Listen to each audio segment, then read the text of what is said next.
ഒരു ദിവസം മുഴുവനും ഭാര്യയോട് ചൊടിച്ചവരുണ്ടെങ്കിൽ കൈവക്കെ. സത്യസന്ധമായിട്ട് പറഞ്ഞു, ഞാൻ ചൊടിച്ചിട്ടുണ്ട്. ഒരു ദിവസം ഫുള്ളായിട്ട് ചൊടിച്ചിട്ടില്ല, ചൊടിച്ചിട്ടുണ്ട്, എന്നാലും മുണ്ടിയിട്ടുണ്ട്. ഉണ്ട് അല്ലേ?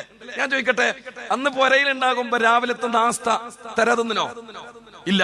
ഉച്ചക്കത്തെ ചോറ് തരാതെന്നോ? ഓള് ഇല്ല. രാത്രിയത്തെ ചോറ് തരാതെക്കോ? ഇല്ല.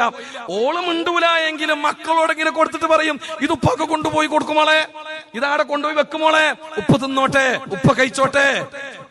എന്തുകൊണ്ട്? ഭാര്യന്റെ ഉള്ളിൽ സ്നേഹമുണ്ട് കൂട്ടരെ. എത്ര പിണങ്ങിയാലും നിങ്ങൾക്ക് ചോറ് തരാതെ, തിന്നാൻ തരാതെ ഭാര്യക്ക് സമാധാനം കിട്ടൂല. ഓള് തിന്നൂല. ഓളെ ഉള്ളിലൊരു സ്നേഹമുണ്ട്.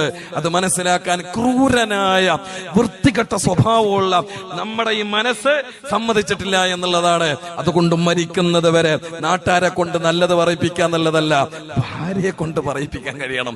മരിച്ചിട്ട് 10 കൊല്ലല്ല 100 കൊല്ലം കഴിഞ്ഞാൽ ഓളം മനസ്സിലുണ്ടാകണം, പടച്ചോനെ എനിക്ക് ഇതുപോലത്തെ ഒരു ഭർത്താവിനെ ദുനിയാവിൽ അല്ലാഹു തന്നിട്ടില്ല. അല്ലാഹുവേ, എന്റെ ജീവിതത്തിലെ സ്വർഗം എന്ന് പറയുന്നത് എന്റെ ഭർത്താവാണ്. അത് പറയും.